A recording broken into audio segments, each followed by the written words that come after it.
কি হয়েছে রে তপু, কি হয়েছে? বাড়িটাকে মাছের বাজারের মতো তুলছিস তুই। শীতল আগে আধা নাই, শীতল কি হয়? শীতল কি হল মানে?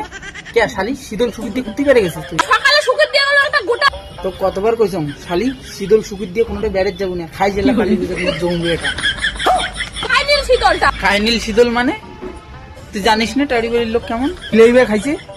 বিলে কি তো খাবে, আজ গোটাই খান খায় অল্প না। তা কোন মানুষের নিয়ে গেল? হ্যাঁ শীতল বাড়ি ফাড়িয়ে টাড়ি বুড়ি বেড়ে গেছিস তুই? কাও বাড়ি এসছে নাকি আমার? না গো, তোমার বৌদি হচ্ছে বাড়ি। তুই কি দেখছিস বৌদি নিয়ে গেছিস শীতল? তোমার বৌদি স্বভাবে আপনার একটা শীতল মতো এর মন সামান দেয়। মন সামানটা দিবে কেন করি? জানিস তো তাহলে শীতলে পাওয়া না যায়।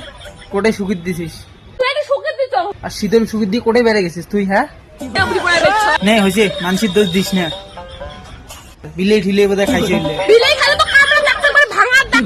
কি মোর ইঞ্জিনিয়ার মাইয়ারে কিসে হাজুরেছে এনে দেখিয়েই কবার পায়। তোমার কাছে সোনার মতো চুমড়ে নিয়ে এলাম। হয়েছে তোর কান থোক। এবার কালী পূজার মধ্যে জমুড়ের শেখা খাইস তুই। লাইক করো।